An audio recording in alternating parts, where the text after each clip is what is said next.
అందరికీ నమస్కారం. ఈరోజు ప్రింట్ మీడియా, ఎలక్ట్రానిక్ మీడియాకు ఈరోజు రైల్వే కోడూరు ఎమ్మెల్యే గారి మీద వచ్చిన దుష్ప్రచారంపై ఆ కన్న తల్లిని ద్వారా మీకు తెలియజేయడం జరుగుతోంది.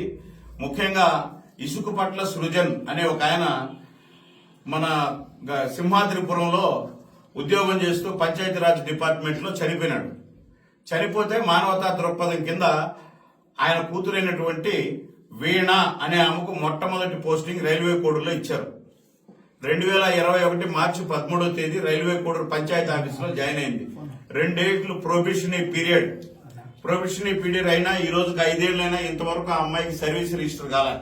చెక్ చేసుకోండి. ఎందుకంటే సర్వీస్ రిజిస్టర్ ఇవ్వాలంటే ఆ కాండక్ట్ వాళ్ళేదో కావాలి. మీరు ఇకపోతే ఏమన్నారు, కానీ ఎలా జీతం తీసుకునేదో ఆ దేవుడికి తెలియాలి. ఎస్ఆర్ కూడా స్టడీ కాకుండా ఈ లేడీ మా ఎమ్మెల్యే దగ్గరికి పిఏగా ఉంటాను అని వెళ్ళింది. ఆ రోజే మేము ఇదే సినిమా కాదు, ఎవరు ఆడవాళ్ళు అర్ధరాత్రులు అపరాత్రులు వద్దు అని చెప్పి ముఖ్యంగా ఇన్ఛార్జి గారైతే మేమైతేనేమి జనసేన పార్టీ ఖండించాం.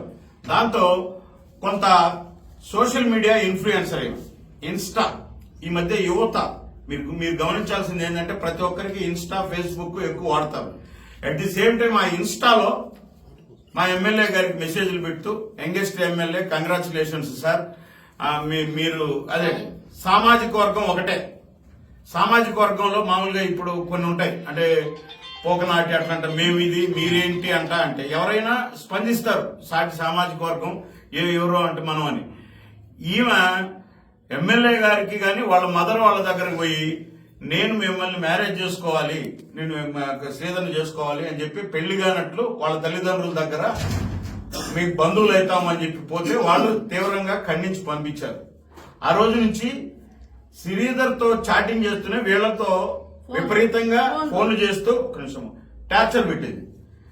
ఎటువంటి టార్చర్ అంటే అటువంటి టార్చర్. ఆమె నేను హిస్టరీ చెప్పను గాని ఆమె ఈ విషయం తెలిసినాక మా బాధ్యతగా తీసుకొని నేను ఒకసారి ఆమెకు ఫోన్ చేశాను. అమ్మాయి ఏంటిది ఇలా వస్తున్నాయి, ఇది ఒక ఎంప్లాయీగా చూసుకోండి అంటే ఆ అమ్మాయి దగ్గర నుంచి వచ్చిన ఆన్సర్ ఏం తెలుసా, అన్నా మీరు కూడా ఇంత ఎడ్యుకేటెడ్ గా ఉండి ఇట్లా మాట్లాడతారా, I have good husband with golden child అని చెప్పింది. నాకు ఒక మంచి భర్త ఉన్నారు. ఎవరంటే అమ్మమ్మ సారీ అమ్మ బయట మాట్లాడుకుంటున్నారు కాబట్టి చెప్పాను, అలా కాదు అని చెప్పి ఒక ఆడబిడ్డగా చెప్పాను. తర్వాత ఇప్పుడు నేను మాట్లాడా అమ్మాయితో. దాని తర్వాత ఈ స్టోరీ అంతా జరిగిన తర్వాత మీకేం కావాలని అడిగితే నాకు మ్యారేజ్ కావాలి, నేను సారీ టు సే ఆ పాప నాతో చెప్పింది. నేను టెక్నికల్ గా కూడా మాట్లాడుతున్నాను. నన్ను ఈ సాక్షి ఛానల్ నేను అడుగుతున్నా వైసీపీ వాళ్ళను, ఆ పాప చెప్పిన ఆడియోలు ఉన్నాయి, వీడియోలు ఉన్నాయి. మీకు దమ్ము ఉంటే ఎవరో నేను చర్చికి రమ్మని మీ ఛానల్కి పిలిచినా వస్తాను, ఏ ఛానల్కి పిలిచినా వస్తాను. సైంటిఫిక్ గా కూడా ఒక గైనకాలజిస్ట్ ని పిలిచి నిరూపించండి. మాతో ఛాలెంజ్లు చేసిన ఆడియోలు మా దగ్గర ఉన్నాయి. మాకు 5, 6 సార్లు 7 సార్లు ఈ సంవత్సరంలో నేను అదే సారీ చెప్తున్నా, ఒక ఆడబిడ్డగా జరిగింది అంటే అది హౌ ఇట్ ఈస్ పాసిబుల్ అని చెప్పి ఇవంతా ఫేక్ డీప్ వీడియో. నేనేం చేస్తానో చూడు, ఒక 100 సార్లు వార్నింగ్ ఇచ్చిన వీడియోలు ఉన్నాయి. ఆయనకు కాకుండా ఆయన స్పందించకపోతే మా అందరికీ నేను ఈ రోజే సాక్షికి పోతా, రేపు అక్కడికి పోతా అని చెప్పి ముందే చెప్పి పోయింది. ఈమె పెట్టిన కేసు రిజిస్టర్ అయింది దాదాపు 5-6 సెక్షన్ల కింద నాన్ బెయిలబుల్ కేసుగా. అలాగే ఒక విలేకరి పెట్టిన ఎఫ్ఐఆర్, ఈ 2 ఎఫ్ఐఆర్లు అయితే ఉద్యోగం ఉండదు. ఒక జర్నలిస్టు శంకర్రాజు అనే వ్యక్తి ఆయన మీద దాడి చేసింది. మీరు ఆయన మీద దాడి చేసినప్పుడు ఆయన మీద వాడిన భాష మీరు చూడండి. ఆయన మీద దాడి చేసినప్పుడు ఆయన వాడిన భాష ఇంటికి పిలిపించి ఒక రౌడీలాగా ఏ స్త్రీ మాట్లాడలేనట్టు బూతులు తిడుతూ ఆయన మీద అటాక్ చేసి కొట్టింది. ఇప్పుడు మళ్ళీ ఏం చేసింది, ఆమె మాట్లాడినటువంటి ఆడియో ఉంది నా దగ్గర. మేము ఏమనుకుంటున్నారు, మీరు డబ్బులు ఇస్తారా లేకుంటే నా దగ్గర కొన్ని ప్రూఫ్స్ ఉన్నాయి, మిమ్మల్ని నేను వదలను అని చెప్తూ అని. సరే ఏం మాట్లాడిందంటే కొద్ది ఈ 1.5 సంవత్సరం నువ్వు నా దగ్గర ఆడిన అబద్ధాలకి, నాకు చేసిన మోసాలకి నమ్మించి నువ్వు నన్ను వాడుకున్నావు చూడు. 5 సార్లు కడుపు వచ్చి పోయింది చూడు. ఇదంతా ఒక ప్రీ ప్లాన్డ్ ఆడియో. 25 కోట్లు సాయంత్రం అక్షరాలు 25 కోట్లు అడిగానండి.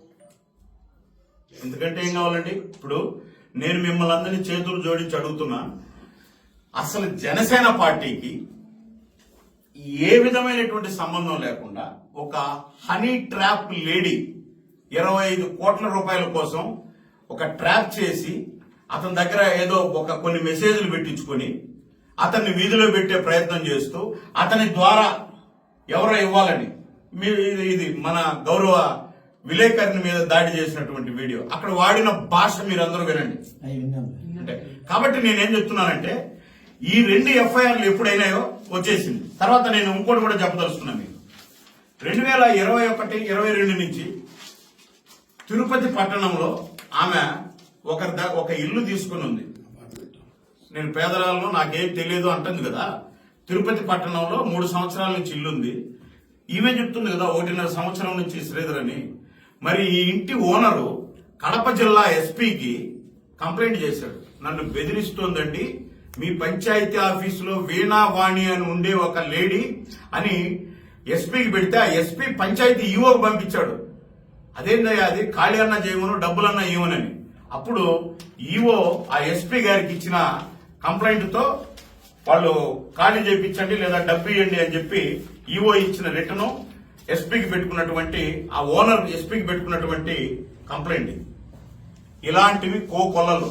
బద్వేల్లో మొట్టమొదటి ఒక అతనికి ట్రాప్ వేసి 17 లక్షల రూపాయలతో కోర్టు ద్వారా విడిపోయింది. రెండోది భర్త.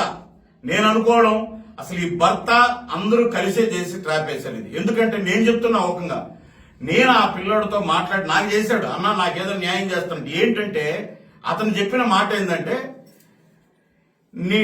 నా దగ్గర చాలా హార్డ్ డిస్కులు ఉన్నాయన్నా, మా ఇద్దరి దగ్గర ఏదో ఒకటి చేయకూడదు అన్నాడు. ఒకరోజు ఫస్ట్ టైం చేసినప్పుడు నా కొడుకుని నాకు ఇప్పి అన్నాడు. న్యాయమే కదా, ఇప్పిద్దాం అనుకుంటే అన్నాడు. ఇదంతా ఒక డ్రామా. ఇది డబ్బుల కోసం చేసిన డ్రామాలో ఒక 28-29 ఏళ్ల యువకుడు లాగా అందరిలాగే ఇన్స్టా చూస్తున్నటువంటి ఒక యువకుడిని ఎమ్మెల్యేని మోసం చేసి ఇప్పుడు ఇది కూడా ఏం నడుస్తుంది.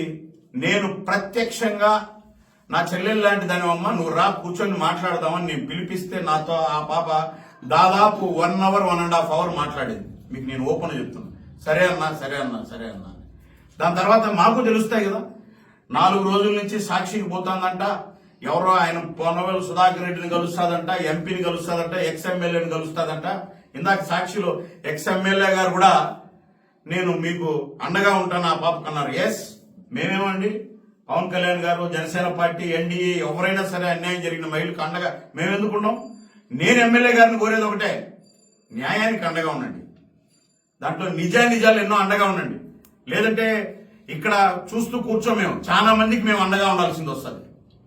అటువంటి విషయాల్లో మీరు కెలికి అనవసరంగా దీన్ని రాద్ధాంతం చేయదు. ఆల్రెడీ సాక్షి ఏం పెట్టిందండి?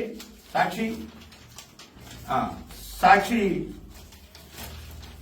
ఫేస్బుక్ లో పరిచయాన్ని అలా చేసుకుని మహిళా ఉద్యోగులపై వేధింపు పర్యం. ఫేస్బుక్ లో